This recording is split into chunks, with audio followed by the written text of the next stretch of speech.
download and live stream.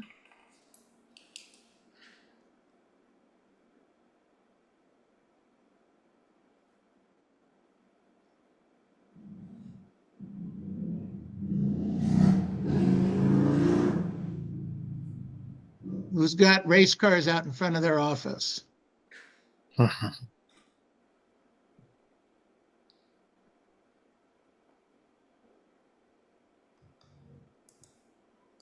Okay, here we go.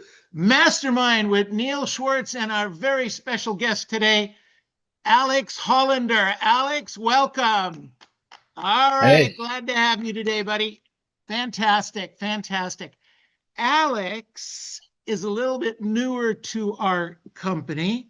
It's one of the reasons I kind of wanted to highlight him today, because as I was getting to know him, he's got quite a background, and a lot of it just blends right into real estate.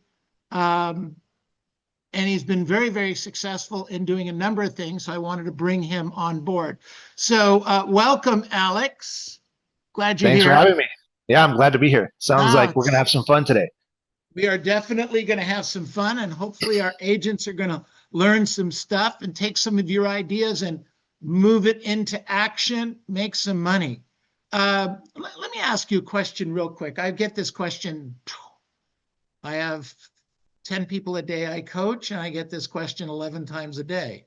What's going on in the market? How is it changing? You're fairly new with us. What do you see? I mean, this is a super relevant question, I think.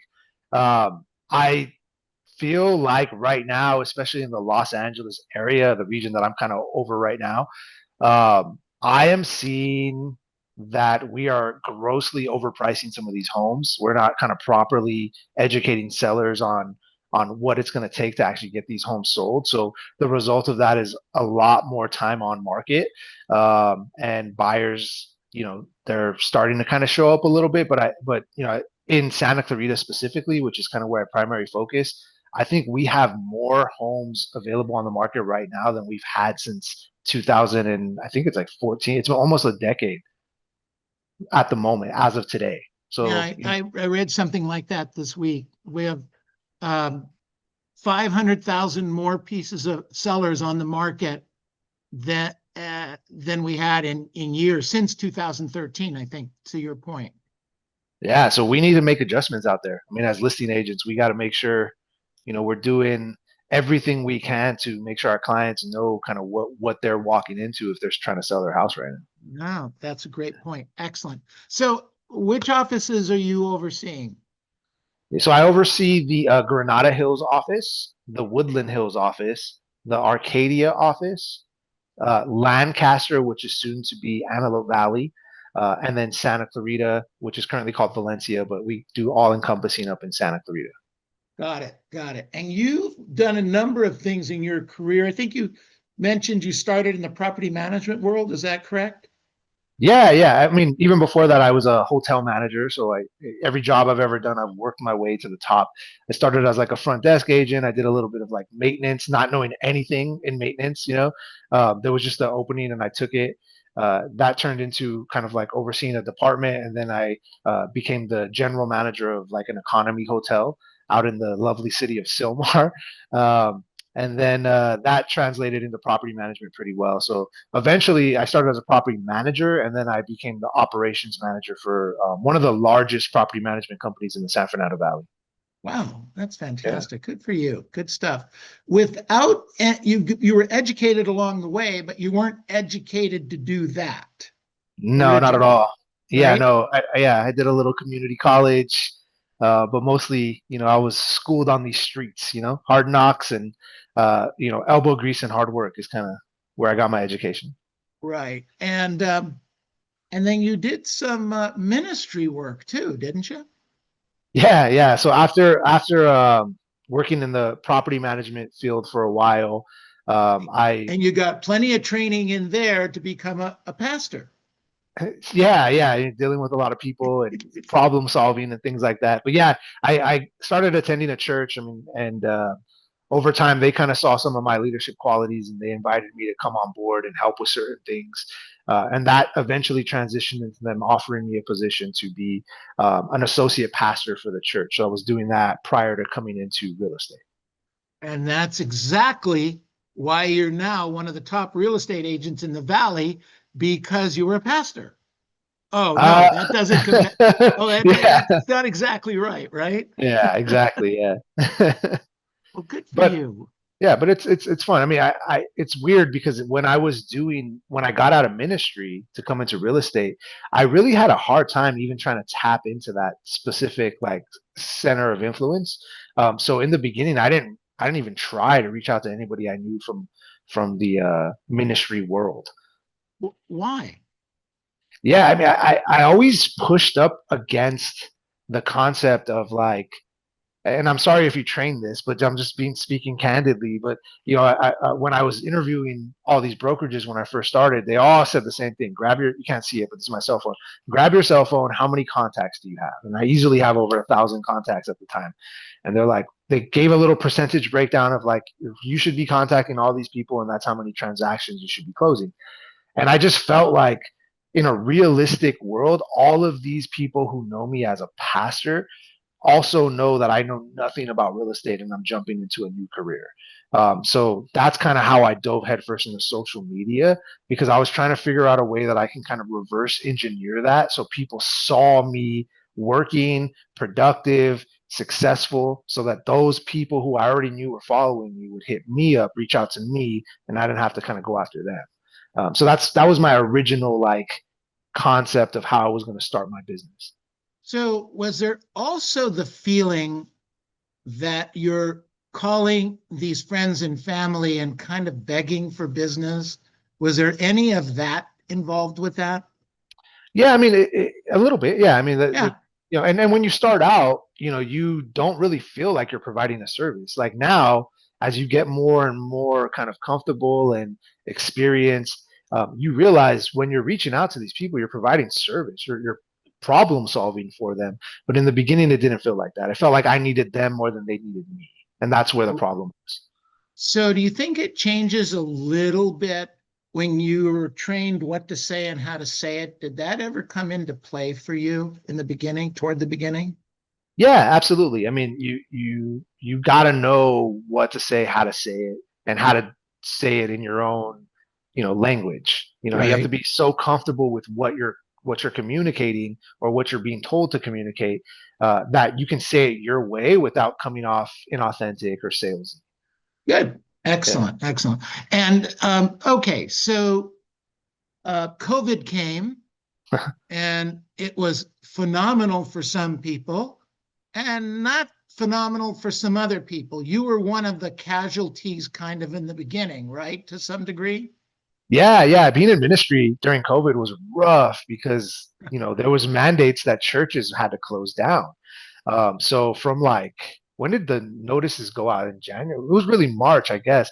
From March March, 18th, to be exact. that's right. Yeah. So in March, I basically was at home working from home, like in a church, which is weird. I mean, everything went to Zoom, and it was just weird. But eventually, by July of that year, things hadn't kind of got back into motion at the church. So they started laying everyone off, and I was at a satellite campus, which was like a offshoot of a larger like mega church. So the satellite campuses were the first ones to go. So I found myself in the middle of COVID, in the middle of summer, without a job. And I was like, back to the drawing board, it's a big career hop. We got to figure something else out, and that's kind of where I was during COVID. And your wife, as I recall the story, she's actually a transaction coordinator or had been at the time. Yeah, so she still is. She has her own transaction coordination business, and she's been in the business for maybe 8 years now. Wow. And yeah, so she's pretty successful at what she does.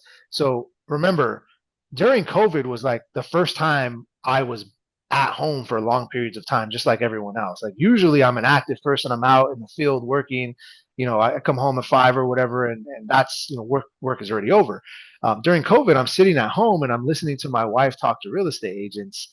And, you know, if I'm going to be candid and blunt, I was like, man, some of these guys don't know what they're doing. Like it's really bad. And she's like, yeah, if you were to get into this business, you'd probably run circles around a lot of them. And I said, really? So I started, that's what got me thinking, maybe I should get into real estate, try it out. I'm a people person. I think I could do this. I'm motivated. And so she's like, yeah, you'd be really good at it. So right then and there, I decided I'm going to go get my license. So I'm kind of like a real estate baby, so to speak. Got it. And so what'd you do with it? I mean, you didn't start door knocking and phone canvassing, and you didn't have well, you had a big past client sphere, but you weren't going to tap them, right? Right. No, that's exactly what I did. I went out door knocking and farming. Like day one, I knew coming in, I had a strategy. My strategy was social media heavy. I want everybody who knows me to know that I'm a real estate agent, not just that I'm an agent, but that I'm an active agent. And the only way to show them I'm an active agent with no transactions is to like document what I was doing on a day-to-day basis. So So tell us about that. yeah, so I set out with a goal. I wanted to be the face of my neighborhood. So I wanted, anytime somebody thought about selling a house in the neighborhood I lived in, I wanted them to think about me. And So yet, if I might, you hadn't sold a house or closed an escrow yet? I hadn't done anything yet. Yeah, You it was hadn't done just like, anything yet, yeah, but your goal was to let the world know you were no, this no, guy, no, not the world, my street. your I was street. I was focused Okay. on my one street, right? And eventually that grew into the next street over and the next street over, and that's how I built a farm pretty organically.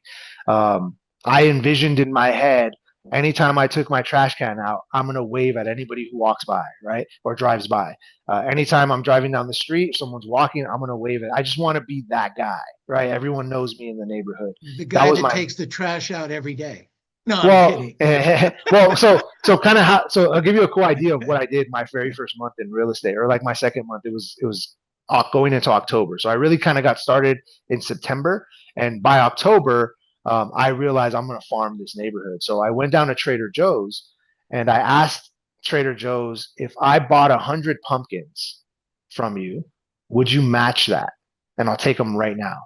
And they said yes, surprisingly. So I filled up my SUV with 200 pumpkins, and I took those to my front yard and I threw them all in my front yard. And then I door knocked the neighborhood, everybody in the neighborhood, and I said, hey, I'm hosting a pumpkin patch this weekend. If you want a free pumpkin, come on by to my address.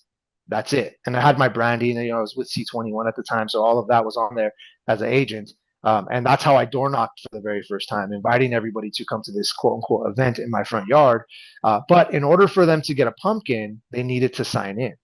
I needed to get their name, their phone number, and their address. And that's how I started, right? And I documented the whole thing too. So I videoed myself walking into Trader Joe's. I videoed myself loading my car up with pumpkins. I videoed that pumpkin patch at the time. And then I just consistently did events and things like that in my farm nonstop. I want to remind everybody you hadn't sold or listed anything yet. Not yet. No, nothing yet. Yeah, so Interesting. that I that's think that's that's how I great. started. Well, how many agents walk up to us on a regular basis and say, I don't know what to do today? Oh man, a lot. I Quite don't a know few. what to do. I don't know what to say. What should I do? Yeah. If that's a question you're asking me, I would say you got to pick a lane, like figure something out, figure out what you're good at communicating, and go kind of all in on that. There's no shortage of like really good ideas, but what there is a shortage is people executing those ideas, right? Executing. Very, It's absolutely. huge. Yeah. Yeah. I mean, I in my region, I do all kinds of stuff, giving people ideas, but that only goes so far. You got to actually go out and do them. So for me, door knocking was the easiest thing. Farming was the easiest thing because it didn't take a whole lot of money, right, up front. All it took was time, and when I just started, that's all I had, was just a whole bunch of time. It's just you can't be lazy. Like I treated real estate when I started as a literal 9 to 5 job. Like I clocked in and then I clocked out, right? And I went hard during my time where I was clocked in. Like it didn't go out to lunch or, hit networking events and things like that until much later when I started establishing myself. So you're not a single dad, right? I mean, I realize you're married, but you have children, correct? Yeah, yeah. I have 4 kids, 4 girls. So 4 girls. How old are they? They range. My oldest is 17. I have twins that are 13, and my youngest is 10. So you got things to do on a regular basis, Oh yeah, especially now. Now it's crazy, but yeah, for and sure. your wife is a stay-at-home mom, but she's got a business. Yeah, she's busier than me. I mean, she does 40 transactions a month, like on the Well, TC that's side. huge. That's Yeah, huge. Yeah, yeah, yeah. For a transaction coordinator, that's good for you. So, yeah. so how are you dad, and how are you coach, and how are you um, social media guru? I mean, how does that and you've got 5 offices on top of all of that. Yeah, it's a very tight schedule. That's I mean, and I would say anybody in this business needs to like have a schedule and stick to that schedule. Uh-huh. So I know 9 to 5, I'm here at these offices working with agents, building the offices up, building up the agents. Like that is what I'm doing from 9 to 5. But I wake up early enough that for 2 hours in the morning, I'm getting, the deals that I do have, I'm working with those clients, I'm getting things done, communicating from 5 to 7. I'm doing the same thing after work, basically. And then, family time in between that, weekends kind of lately, since I started this position, I don't work as hard on the weekends because I need a little break. But I'm able to get things done. I mean, we have a bunch of stuff in escrow, a bunch of listings, so it's not like it's impossible. You just got to manage your time, and I feel like we are notorious as agents at being just terrible at time management. We just run everywhere.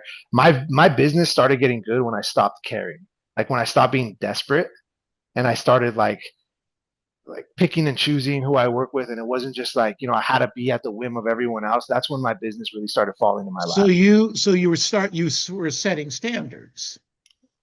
Yeah, that's a great way to put it. For instance, uh, you live in Santa Clarita. Correct. Would you drive to Hemet to show a property?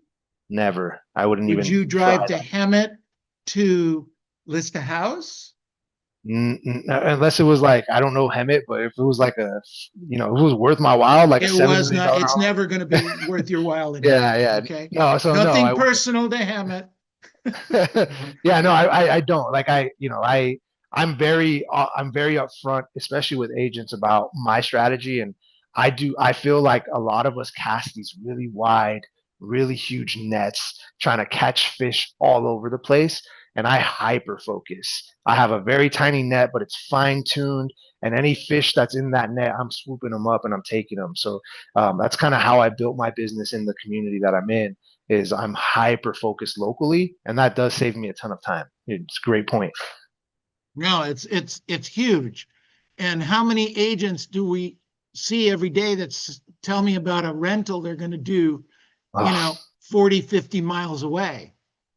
yeah, it's not worth it, man. It's not worth your time to do that. Okay, Yeah. well, I can see we're losing a lot of agents right now. They're not even smiling anymore. Sorry, Okay, guys. good stuff. All right, Alex, what I want to go to right now is you were telling me how you developed the farm and the social media aspect, because what you said to me was that for the most part people know you in the community. Now, you've only been working as a real estate agent 4 years. Yeah, coming up on my 4th year. My Okay. renewal is soon. Okay, got it. Okay, well, don't forget, get renewed. Yeah, Okay, so essentially you weren't in the real estate business, and whatever real estate, I mean, your wife has knowledge, but she didn't have clients. Her clients were real estate agents, right? correct. Yeah. Yeah, so she wasn't handing you business. You had to Mm-mm. go out and create that for yourself. The thing that she was able to help you with is to get a deal closed. Right, right. Well, that's important. There's no question Yeah. about it. So tell us the procedure. How did you walk through this? you know, kind of step one, step two, step three, even though they were quick? Yeah, how I kind of grew my business. Um, Again, hyper focused on farming, a very specific neighborhood, and I kept it small, one street at a time. Once I felt everybody on that street knew me, I moved on to the next street, and I just kind of kept building out that way.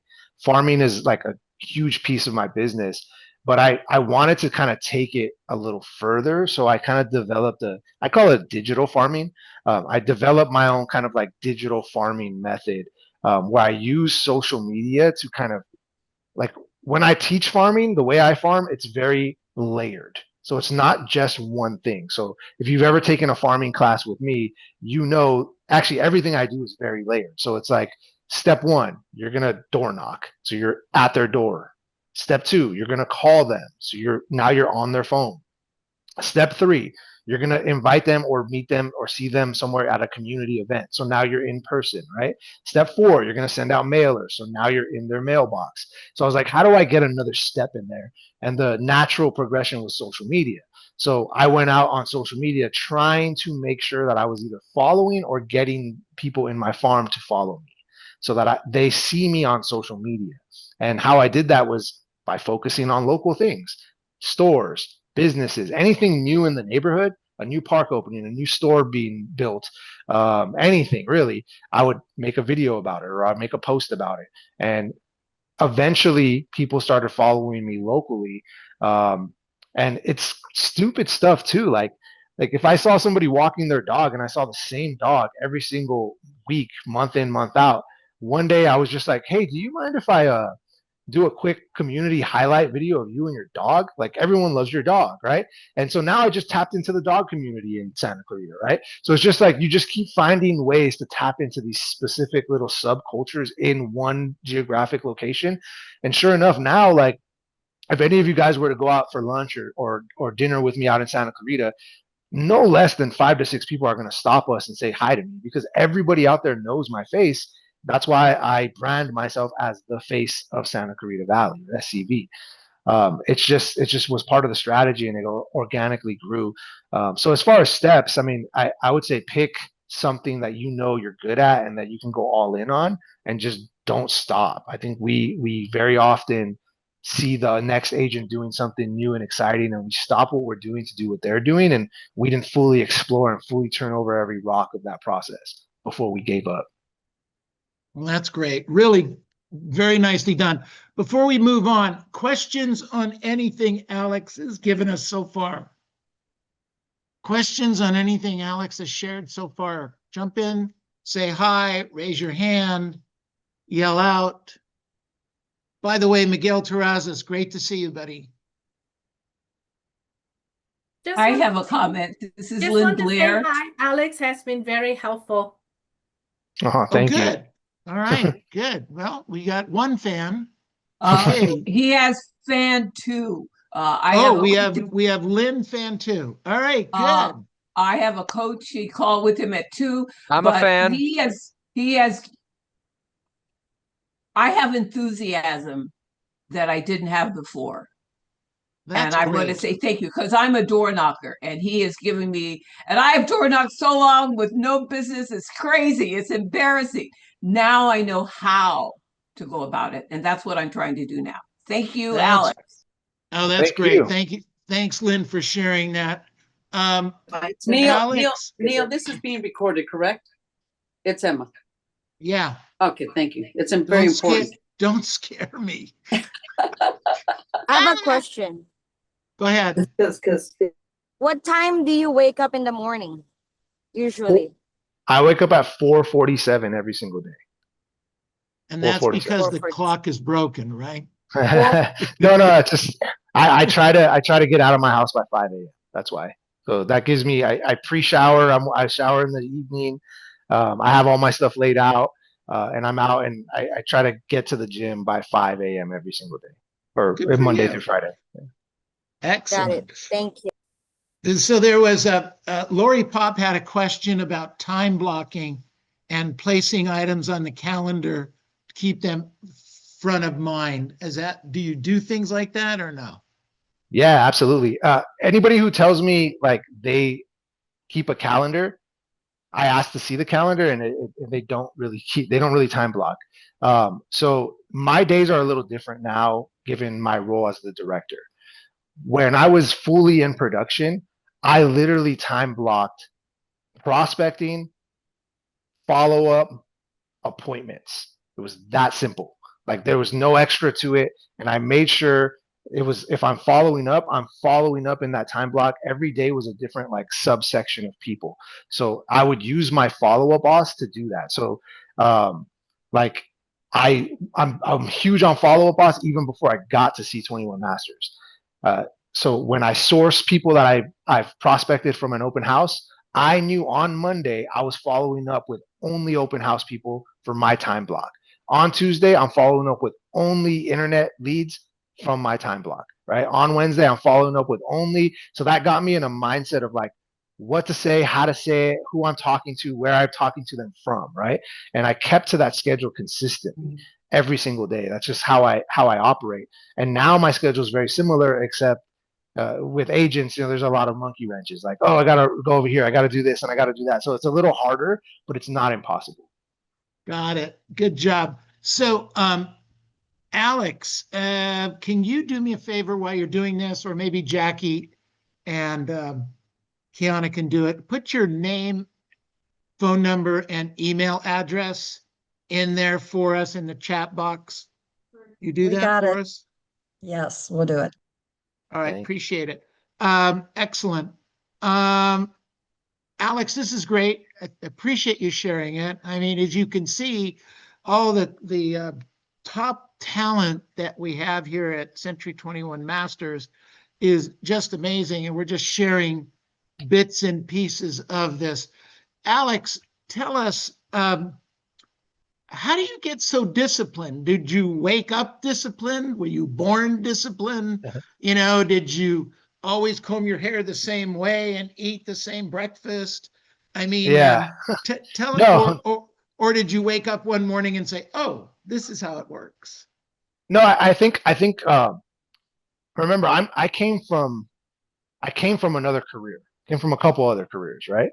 And so that transition from having a full-time job, like an actual full-time job, to like real estate, I didn't prescribe to the notion that like I need to have a fancy car, nice watch, I need to be at events, I need to be eating brunch and drinking mimosas at 11. I came in with the same mentality that I had when I had a different job.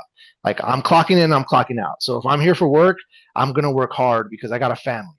So like when I'm clocked out, I'm out. Like you're not, like agents today will tell you, like if you tried to reach me at 7:30 p.m., I'm not answering my phone. It's not happening, right? But if you call me between 9 to 5, if you can't reach me, then I will get back to you before the day ends. So it's not about like, I guess it is discipline, but it's really just rolled over from like I didn't have a whole lot of like leeway between careers. I didn't come into real estate because like I thought it was a cool thing to do. I just got, this is the way the world works. I just got You lucky. just woke up one day without a job and said, "Now what the hell do I do?" Exactly. No, I get it. That happened to a lot of people during COVID. You're one of the survivors, and not only did you survive it, you're thriving with it. So good for you. Congratulations. Good. Other questions for Alex, please? I have a question. Go ahead, Marco. When you So say I have a Alex, question, Marco, I have a question. Hello. So no, come on. Alex has been great. So I'm another fan for him. I mean, he's teaching a lot of stuff to Arcadia, so we're trying to kick butt out here. But the question to you is, how did you come about learning all this stuff if you've only been in the business for 4 years? I mean, are you in coaching? Do you have scripts? Do you role play? How did you become such a star? Great question, Marco. Yeah, that's a good question. Well, thank you for calling me a star, first and foremost. I don't see myself like that, but I appreciate that. So to the first part of your question, how did I come up with this? Marco, you've been at a lot of my trainings. I think you hear that I have motifs. Like I say the same things quite a bit. And one of the things that I always tell agents is I'm not going to share something with you if I haven't tried it myself, right? If I haven't implemented it and I know it works for me, I don't, I'm not going to tell you what the next guy did. I'd rather just have the next guy come and share it himself, right? So Anything I've ever shared is stuff that I actually implemented in my own business. So, the last 3.5, 4 years has been like me doing these things and realizing, I like it this way. The other thing too is I'm a big, big, big fan of working smarter and harder. So I think a lot of people are 50-50. Like they either want to work really hard and not be smart about it, or they want to work smart and like half but everything they do. I would much rather go all in on the hard work but also add the smart elements to it. And that works for me, and I think it can work for a lot of people if they applied it. So there's that aspect of it. Yes, when I started, I spent a lot of time Mike Ferry scripts. I spent a lot of time with scripting, role playing, things like that, just kind of learning. But over time, I've learned kind of my own processes and my own scripts, and it is good to kind of mastermind. When I was an agent, I would actually advocate and run masterminds at the Granada Hills office where I was kind of stationed and at where we would sit down. I was the guy when I first started. I don't know if he's on this. He's probably not. Enrique Campos was the top producing agent over in Granada Hills. Literally, my first week there, I realized I made a list of who the top dogs were, and I said, "Hey, can I hang out with you for one day?" And I went out and I hung out with him for a day, and just kind of got a feel for what he did on a day-to-day basis. His whole strategy is completely different than mine. We didn't compete. It wasn't compatible for me, but at least I saw what he did, right? So there's a lot of that. I also believe in coaching. I think coaching's huge. And for social, I had a social media coach, but not for content, but more for engagement. Because I feel like we all care so much about the content part of social media, but we've missed the engagement part, which is the actual part that matters, the getting the leads. So yeah, I had a coach that kind of showed me how to engage with people on social media. So yeah, I mean, I think it's huge. I flirted with Mike Ferry coaching for a while, but if you know me, I'm the Mike Ferry / Tom Ferry guy. I like both, and I wanna have that healthy balance of both. Thank you. Makes sense. Great. Good question, Marco. Thank you for that answer, Alex. Very succinct. Questions for Alex, I got a Question. please. Okay, go ahead. Go ahead. Okay, instead, not including Robert Hurrell, who was your next favorite top 2 motivational people and 2 top books? Okay, so not including Robert Hertel. Okay, Yeah, gotcha. because that's a given. Right. There's a book that I recommend a lot. There's 2 books that I read. I like them a lot. One is called Raving Fans, and it's a very easy read. It's not a real estate book. It's more of like a sales book essentially, but it's how to create raving fans out of your clients and provide a product or a service that allows people to naturally want to advocate for you. When I understood that concept in this career, it did wonders for me. Which is kind of why some of the classes we have are like, the forever agent, like creating raving fans out of your clients, right? And the other book, it's written by he's Chinese. His name is Jia Zhang. I probably butchered his name, and for some reason I can't remember the title of it. But I've recommended it to a lot of people, and it's essentially about not being scared of asking questions and not being scared of being told no. Anybody who's been in my training, I've mentioned this book, and I just, for some reason, it's slipping my brain right now. Jia Zhang. Neil, are you familiar with it? No. Isn't No. it objections or rejection for 100 days? No, Something like that? it's called it's rejection proof. And oh man, it's such a good book. This guy goes out, he sets out for 100 days, and he just asks random people ridiculous requests. And his goal is to be rejected for 100 straight days so he can get over rejection and be rejection proof. And when I watched that, or when I read that book, and he has like accompanied YouTube videos that go along with the book, it really brought insight to me that like, why can't we just ask for business? Like, what's the worst that can happen is they're going to say no, and that's not that bad because you just ask the next person, So those 2 books were really, really good. And as far as 2 motivational speakers, oh man, I don't know. That's a tough one. He's not really motivational. I really like Simon Sinek and how he kind of like how he breaks things down and explains operations and leadership. So I really like him.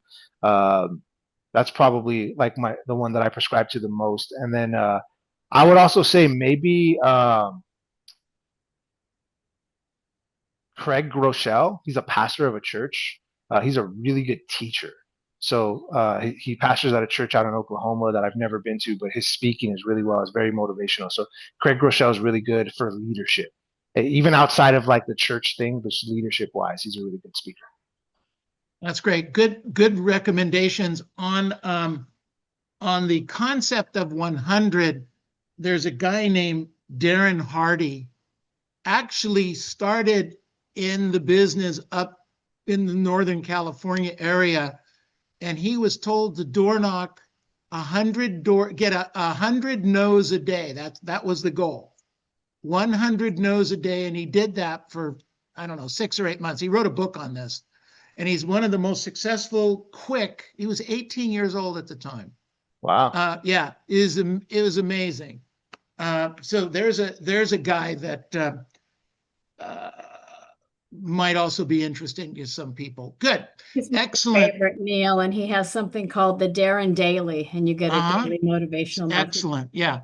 Yeah. Jim Lynn, Rohn good was his stuff. mentor. But by the way, good job at role play today. Can I do a little plug? Did you enjoy it? Was it terrible? It's your first role play today. Thank you. Wow. Thank The you. hardest thing is starting. The hardest thing is starting, and you did it. And you did a great job. You went all the way in. Thank you. Good stuff. I love that. Love to see Yeah, you we tomorrow encourage now. that. Yeah. Now I have to If go you every need, day. I get Sorry? to go every day. Now I get to go every day.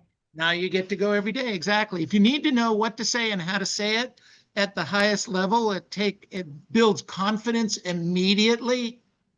Nothing easier than role play at 8 o'clock in the morning. And if you screw up, you're only screwing up again with the rest of us, and nobody cares. Mhm. Okay. All right. Good, Alex. So that actually was one of my next questions. You took that. Thank you very much, Lynn. Good. All right. Questions for Alex. Anyone else?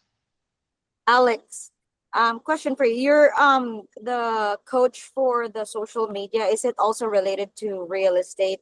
That coach is like a real estate related coach, or just social media engagement? It's more of a sale. He's a sales coach, like how to kind of take people who see your content and create a conversation with them, and then I just kind of added a real estate element to it. Got it. Thank you. Yeah, I would recommend, if that's something you're trying to get into, check like our training schedule at our region, because I've done the engagement training quite a bit, and I probably will do them again in the future months as well. Okay, we'll do that. Thank you. Absolutely. Hey, Alex, So there's where a would- question in the chat from Lori Pop. When you time block, are you placing these items on a calendar or just keeping them in your mind? I think the real question is, how do you stick to your time block? Yeah, Follow a Boss in the calendar. Yes, you got to use a calendar. If use Follow a Boss, guys. It's free. It's included with you being part of this brokerage. It is a game-changing tool if you use it. It's a great tool. Absolutely. If you're not using it, you're making a giant mistake. Stop making that mistake. Okay, good. Other questions for Alex? Lori Pop put another question in. How do you stay productive and flexible given the unpredictable nature of real estate? Probably same answer. Yeah, scheduling, but also, as I mentioned earlier, when I stopped caring or worrying about like where the next deal is going to come from, they started kind of falling in my lap. It's kind of weird how that works. When I stopped being desperate, I had food to feast on. It's an amazing thing, and it's the hardest thing to teach, because everybody thinks they need that deal. So I'm going to go to Fontana, so I'm going to drive to Palmdale or Victorville. I'm waiting for an agent to tell me they're going to drive to Vegas to show a property. It's ridiculous. Grace, I'm not talking to you. Hi, good afternoon, Neil. Good afternoon, Alex. I have a special request. I have been doing door knocking. Can I call you one day and get some tips? Totally. What region are you in? I'm in San Jose. Yeah, absolutely. Yeah, for sure. Reach Thank out, you. or I have a Calendly link. We can, I can try to put in the chat, or when you reach out, I'll give you my link and you can do a 30-minute session with me. Absolutely. No problem. Perfect. Thank you very much. No Good problem. stuff. All right. Okay. Well, Neil, I want to say something. This is Loopy. Sure. I did the 21-day challenge with him, Yeah. and I learned. You're going to have to speak up, Loopy, because I think this is going to be really good. Can you hear me now? Yeah, but somebody's get feedback. Okay, go. All right, can you hear me now? I can hear Yeah. you now. Okay. Well, I did the 21 challenge, and I'm from Chino Hills. 21-day The challenge. 21-day challenge with him, and it was phenomenal, Neil. I learned so much from him that it was crazy. He had me working every day, including my 3-hour. I did my 3-hour cold call prospecting and his 21-day challenge, and it was phenomenal. Thank you so That's much. great. I really appreciate it, Alex. Oh, I really thank do. you for sharing, Loopy. That was awesome. Awesome. Yeah. Fantastic. Good stuff. Yeah. Okay. We're winding down here. We got time for one more question. Who's going to ask it? Janet. Hi, Neil. Hello. Hi. Alex. He's got a fan here in the Bay Area. All Awesome. right. And I can tell you as a PK, having been in ministry, that he's a born leader, What's a PK? a preacher's kid. Oh. He's a born leader, we know that. And also, I reached out to him about some of his programs that he's doing, and he shared with me. So he's got an attitude of abundance, what I think are two great characters for a leader. So my question for you, Alex, is how are you getting your agents back into the office? Mm-hmm. Yeah, no, it's a great question. 21-day challenge has been pretty fun. I mean, I think we're like in the 50, like right just under 50 agents maybe. We haven't announced the winner yet. I'm kind of holding everybody on the edge of their seats with it. But the 21-day challenge was pretty major for the region. We got a lot of people kind of active. I don't know if that got them back into the office, but we're going to start integrating more of that type of stuff. So maybe the next challenge we do is going to implement, like, you got to check in the office, maybe twice a week or something. So I think getting into the office, if you're listening to this and you feel like everything's cool because you don't, it's a digital world now, you don't have to come into the office, but you're not really at the production that you guys want to be at, I would suggest try coming into the office 2 to 3 days a week and just sit there and do what you would do at home in the office. It kind of changes the dynamic, and the synergy that you'll feel from the other agents is also going to assist with that. So to answer your question, we haven't really done a whole lot except for that challenge yet to get people back in. But there is a wave coming this summer where we're gonna implement some cool stuff. Okay, Well, sounds great. Alex, let me chime in here though, because I think one of the successes you've had of getting people coming to the office is when you do your training classes. Forgot about that. Yeah, that's major. Yeah, I mean, so you are getting people to come to the offices when you have those in-person training classes, because you don't do those specifically on Zoom. They got to come in, and you are getting good And attendance on you those. don't record those, do you, Alex? No, it's mandatory. If you're gonna come, you got to come in person. And honestly, I don't want to sound cocky here or like big-headed, but these trainings that we're doing are like gold. Like, there's nuggets there that I don't just give you ideas, like we're giving you like actual step-by-step implementation on how to do certain things to get results. And the people in this room here that have taken these trainings, I think that they would attest to that. Like, you got to go to the trainings. If your region is hosting trainings and you're not showing up, you're missing out on a whole lot of opportunity. Well Neil, said. Well said. Neil, when people say, talk to me, Marco, I'm not going to answer you unless you generate power. energy. Okay, so I just want to say that when he's here at the office, you know how we say to people, talk to me like I'm a 2-year-old. He does that. He teaches you like step by step, like you're a 2-year-old, and a 2-year-old can do what he's saying. But he's amazing. He is amazing. That's great. Very good. Fantastic. Well, you've got your own little fan club there, Alex. Good job. Well, thank you. I love it. Well, you're doing a great job. Really good stuff. Everyone, let's give them, unmute yourselves. Let's give them a big hand. Woo! All right. Thank you, Alex. Thank you, Alex. Thank No you, problem. Alex. Thank you, Neil. Oh, His thank you. Telegram Right. link is in the Doing your chat. stuff. The, his link is in the chat, his calendar is in the chat, his cell phone number is in the chat, his email's in the chat. Alex, one of the things that we do right now is we kind of go around the room and ask the agents, what did they learn today? What did they learn from you? So I understand you may have a hard stop right now. We're right at 1:02. But if you can hang around for a few minutes, that'd be great, but no obligation. No, I'm good. I don't have another. I'm meeting with Lynn, who's in the group. I'm meeting with Lynn in an hour. So other than that, I'm good right now. All right. Not sounds Lynn good. Fitzpatrick, Lynn Blair, but yeah.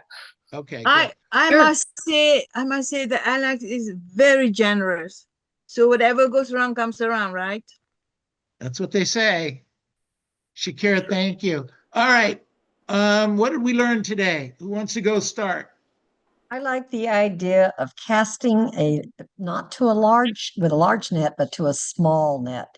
Because so many agents, I see them going out there, like you said, 50, 60 miles away, wasting all that driving time. So I like that idea of just keeping it small and expand from that.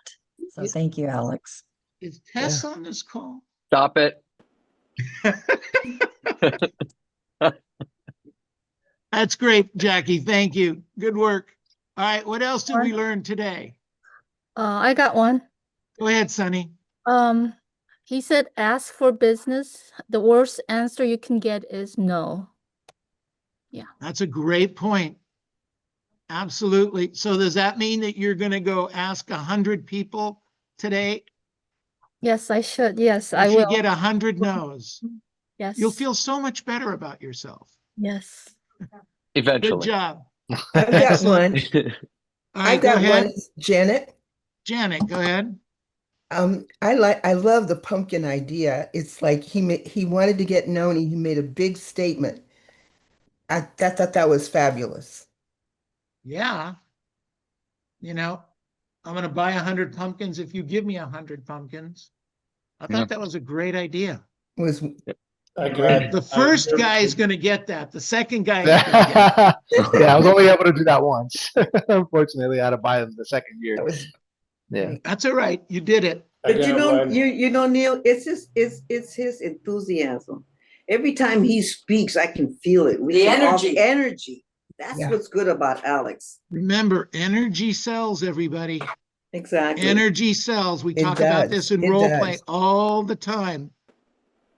Okay, energy sells. If you don't have any, you ain't selling.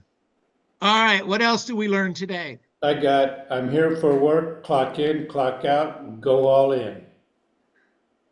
Except everybody else here that had your money, Thomas, they would burn theirs. Oh, yeah, right.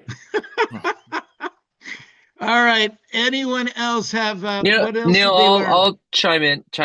One of the things that he talked about was, he talked about this, but it's a key point. You don't have to be doing this for a long time to be doing business. You just have to take very action. Powerful point, Robert. Very powerful. So for those of you out there that, have been in the business for, only a couple years or even just getting started, I don't care what anybody tells you. You could go do business now, but you have to take the initiative. I mean, he took the initiative to go to a top producer in the office and say, let me follow you around. And, it's interesting because that's what I did when I got started in sales. Was I went to the office I was in and just, can I shadow you for a few days? And, and then you just take action. You go do, whether it's open houses, whether it's pumpkins, whether it's door knocking. So don't settle for, Neil, what do you say? Don't settle for average when great is available or something like that, right? Don't take baby steps the other way around. Don't take giant steps when baby steps will do the job. Yeah. So lots of, just a great point there. And then just a shout out to Alex as just being part of our leadership team. He was an absolute home run hire for sure. And we're really, really fortunate to have him on the team. So thank you for that. Good. Absolutely. Good stuff. What else did we learn today? I learned that we have to get up at 4:47 and start our day. That means we have to pre-plan the night before and take a shower the day before. That's right. That's a great thing. Absolutely. If you don't take anything from this, you should shower the night before. That's the one takeaway from today. That's right. And make your bed. Uh-huh. Those of you I have something. Go ahead, Karen. Manifesting what you already want to be. That's right. He manifested like throwing the trash and just saying hi to everybody, even if it's not there.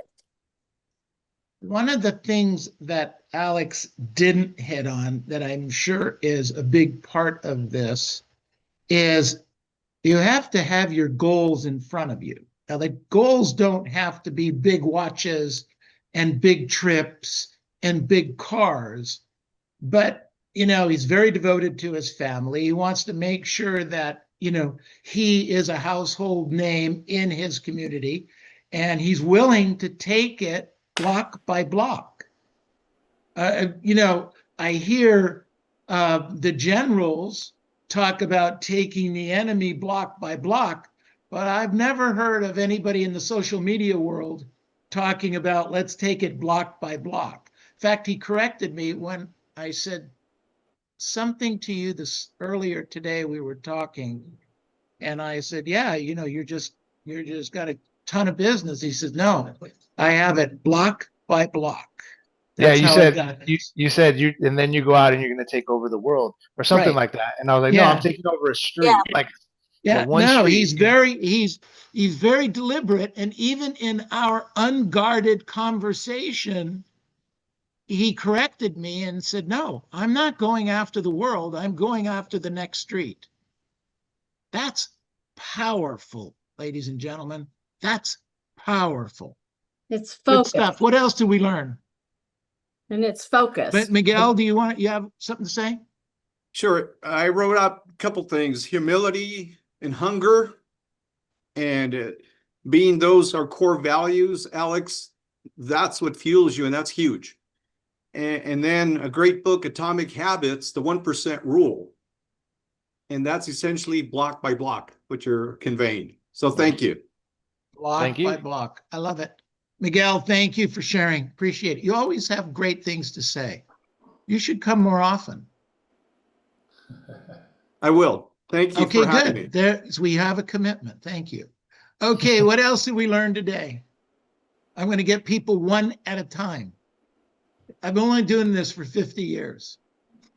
I promise to get it right someday. Hi, Neil. It's Vanessa. So I learned setting standards, of course, because it's going to reflect with your time management, not to take many deals that are so far away, and learn to say no. So pick and choose your clients. Didn't we have this conversation yesterday? Yes, Neil. So where were you going? I don't want to say it here. However, yes, too far. How about too far? There you go. Okay, good. All right. Well, we have a convert. That's good.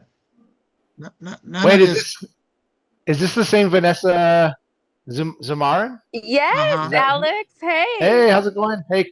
Great. So I'll shout her out. Yeah, so we're doing a deal together, which is kind of cool. She hosted an open house for a listing of mine and actually converted the buyer, which is like amazing. So, congrats on that. I can't wait to close that one. Hopefully we don't have any issues in escrow, but yeah, I can't wait to close it. No, we're going to close it, Alex. I'm excited. Awesome. It's an honor doing a deal with you. Awesome. I love it. Good stuff. All right. What else did we learn? Let's wrap it. Come on. Well, I feel that Alex has a big why. So maybe we need to know our big whys. Well, like I said, you got to know why you're doing this. You know, if you know your why, the how is easy.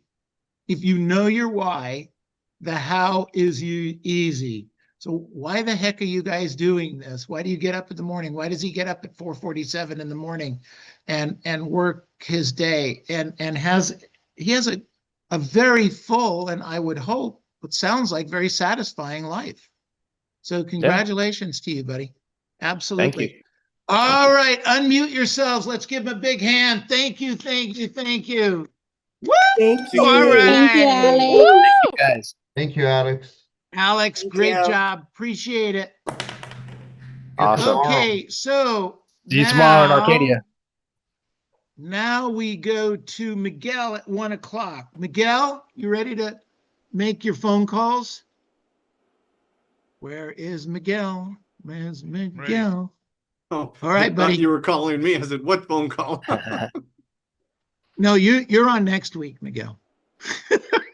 All right, Neil, I want to thank you. I'm going to check out. Thank you so much. Be well and be safe, everyone. Thanks, Thanks Neil. for Bye, showing up. everyone. Thanks, Appreciate Have a good it. one. Take Thank care. you. Thanks, Alex. Thank you. No problem. Good stuff. Alex, again, that was great. Appreciate it. Awesome. Thank you. Bye. Miguel, let's show them how it's done, baby. Okay.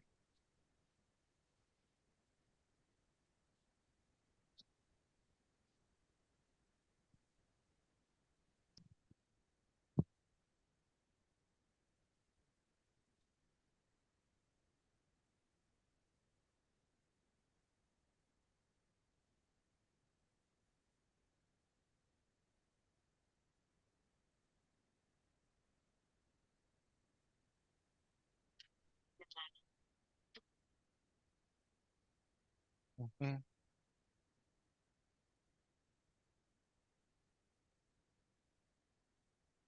Sal, soy Miguel, tu agente de Century 21. Hey, cuando tengas un minuto, mándame mensaje o háblame para confirmar que sí van a venir el sábado de las 4 a las 6. ¿Ok? Gracias.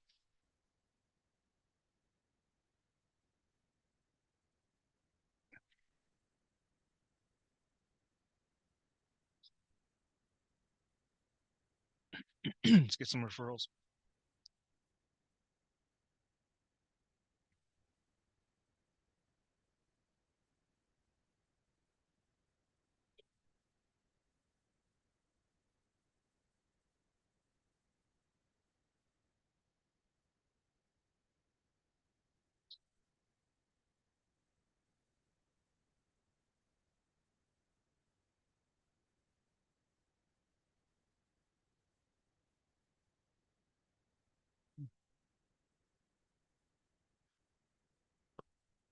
Hello, a la señorita Yadira. Señorita Yadira, soy Miguel, tu agente de bienes raíces que te va a encontrar la casa de tus sueños. Cuando tengas un minuto, háblame o mándame mensaje que sí van a venir el sábado de las 5 a las 6, por favor. Y también búscame otro cliente, te encargo la recomendación, por favor, ¿ok? Gracias, Yari, espero mirarte. Bye bye.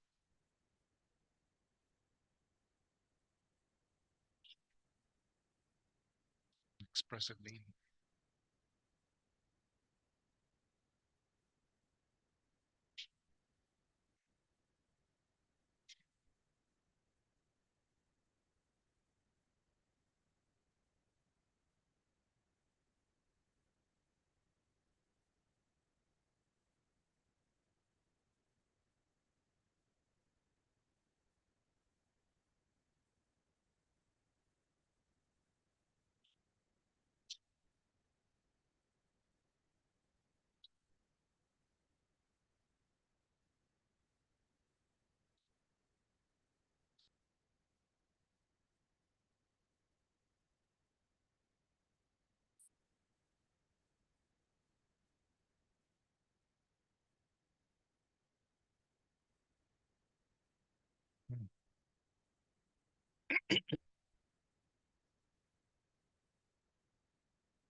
Griselda, habla Miguel, tu agente, el que te va a ayudar a encontrar la casa de tus sueños.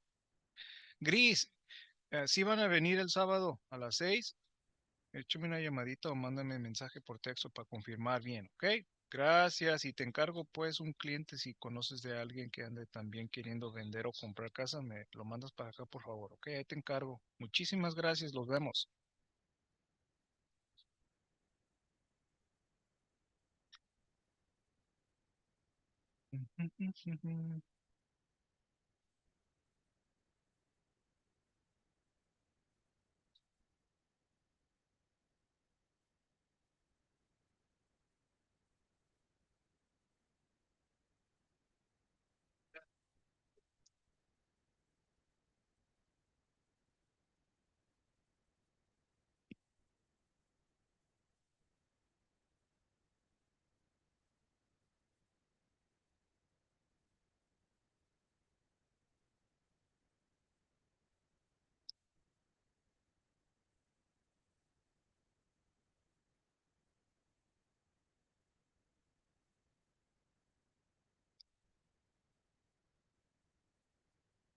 Yoli, it's Miguel, Century 21, the agent who is going to help you and your mom find the home of your dreams. Hey, Yoli, just calling to confirm that you will be here on Saturday at 4 o'clock. Please call me back or send me a text with a thumbs up with a, yes, we will. Okay. Thank you. Look forward to seeing you and your mom Saturday at 4. Bye.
Let's call this referral.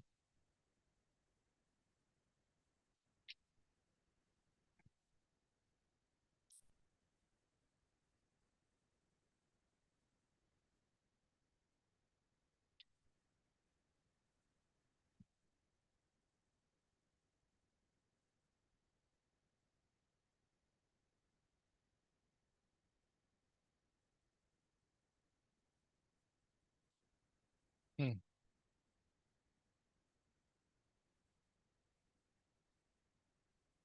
Leslie, it's Miguel at Century 21, the agent who is going to help you find the home that you have always wanted.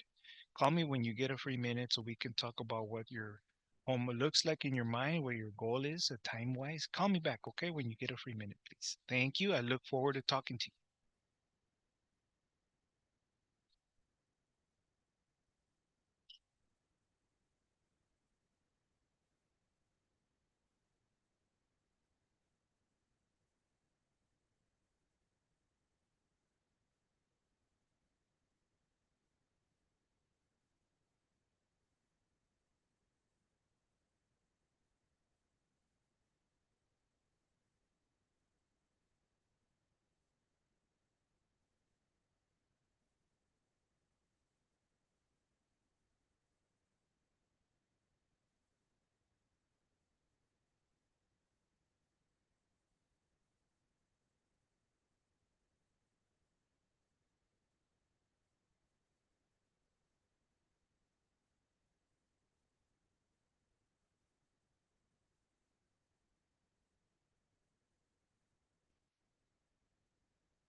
Okay. Doing some just sold.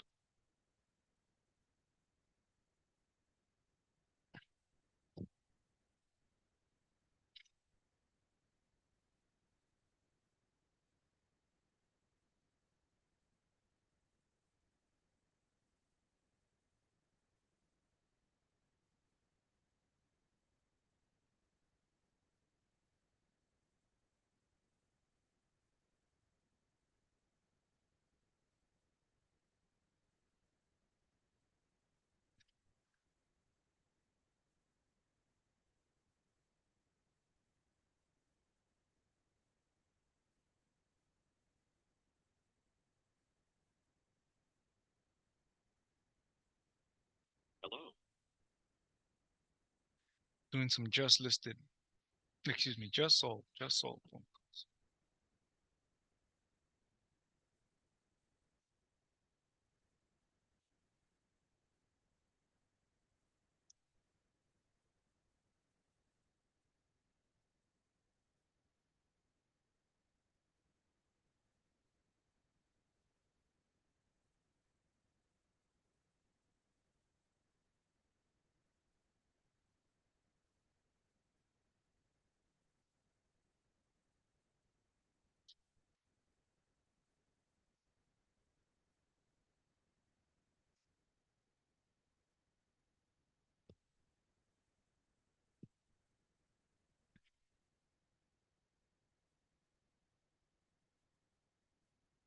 Mhm.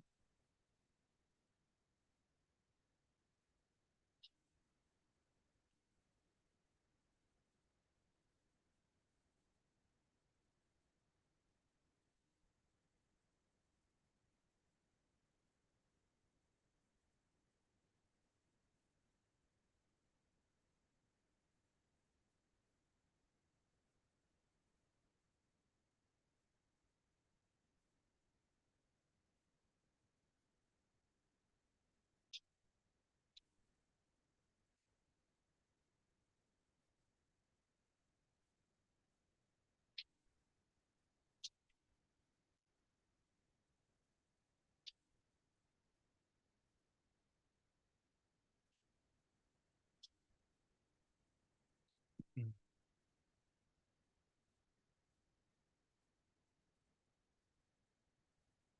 No, dialing, ¿qué pasó?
Your call has been forwarded to. So that way escrow no.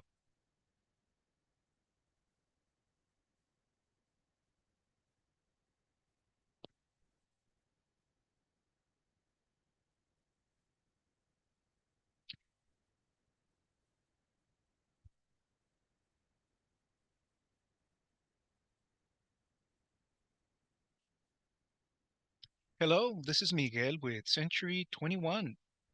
I just sold a home in your area located on Goldenrod Lane. It's a 3-bed, 2-bath. Sold it for 612,000.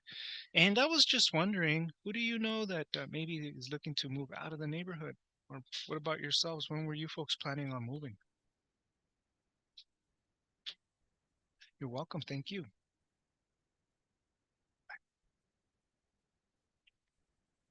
Very nice of her. Very direct, to the point. Like that. Those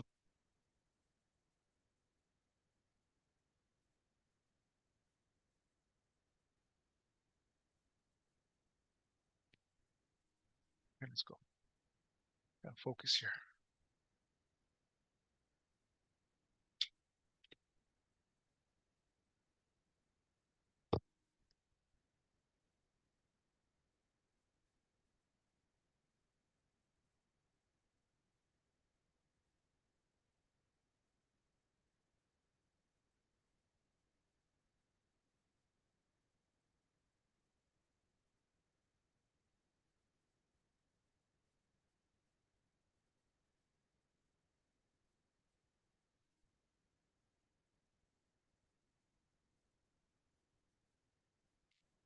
Oh, let's go. Mirror match.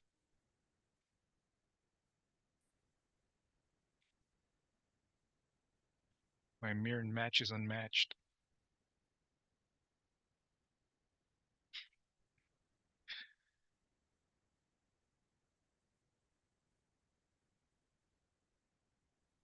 I can mirror match you in Spanish and English.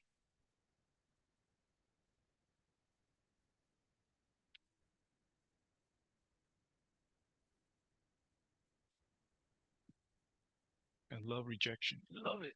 Fuels me.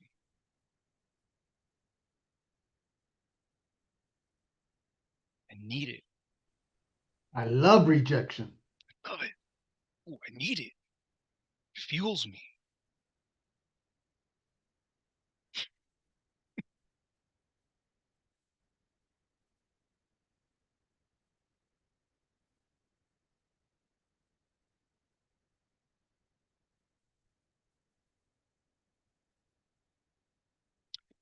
All right, 1:30. Who is up?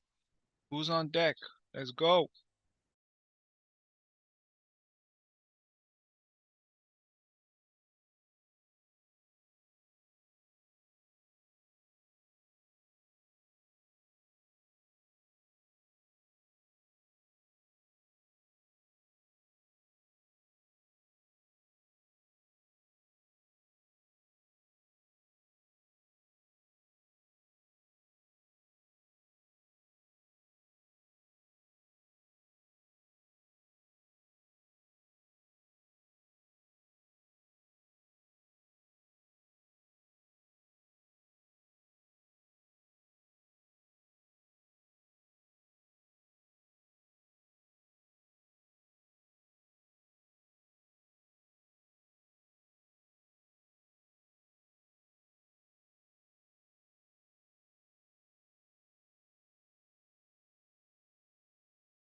Jessica's supposed to be up next. I'm just going to keep going until she shows up.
Hello, this is Miguel with Century 21, and I just sold a home in your area over on Goldenrod Lane.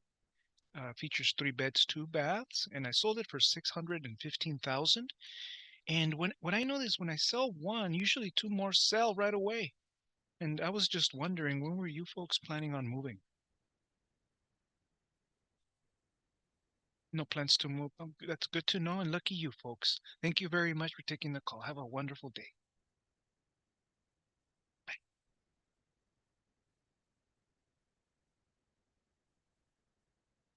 Just gonna keep going. Jessica's not showing up. I'll get off when she shows up. Sounds good to me, baby. All right, let's rock. Doing some just solds. All right.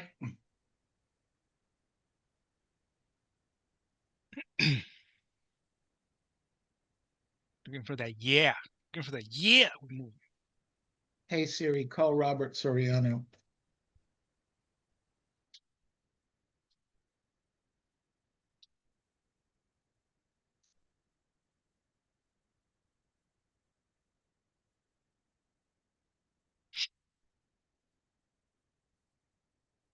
See you.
Oh, have some fun here.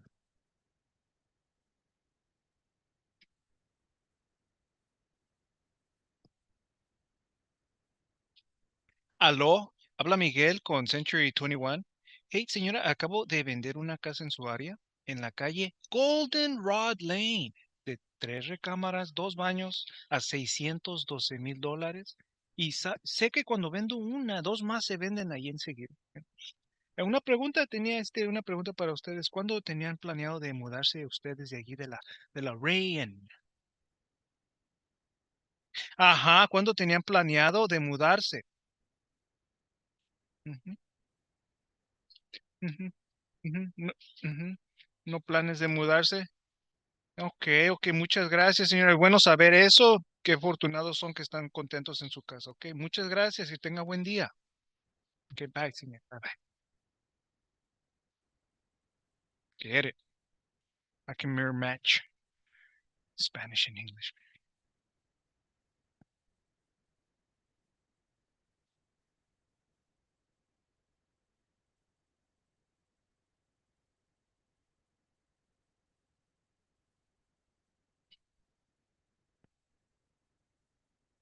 Hello, this is Miguel with Century 21. And I just sold a home in your area. It's on Goldenrod Lane. It's a 3 bedroom and 2 baths. And I sold that home for 612,000. And I know when I sell one, usually two more sell right away. So I was wondering, sir, when do you plan on moving?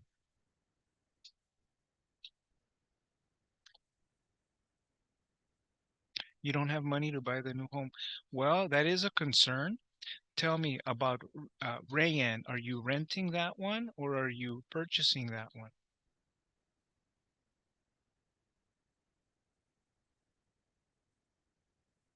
You're renting. Okay.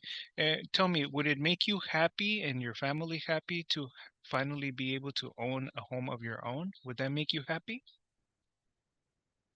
Okay. And how would you like a little bit of money at the end of the tax year and also pick up a home and an asset for the family and for the generations to come? Would that make you folks happy too? Well, it sounds like we should talk. I'm available to talk with you maybe, on the phone a little bit later on with my lender at about 5 o'clock or 6 o'clock, which is better for you.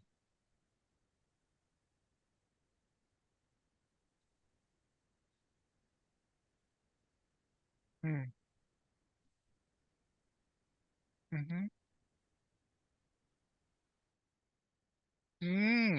That is a concern as well, the stability of your job. Well, I mean, if you found a home that you liked and that you felt comfortable with the monthly, payment on it, would you be, at least open to looking at the home?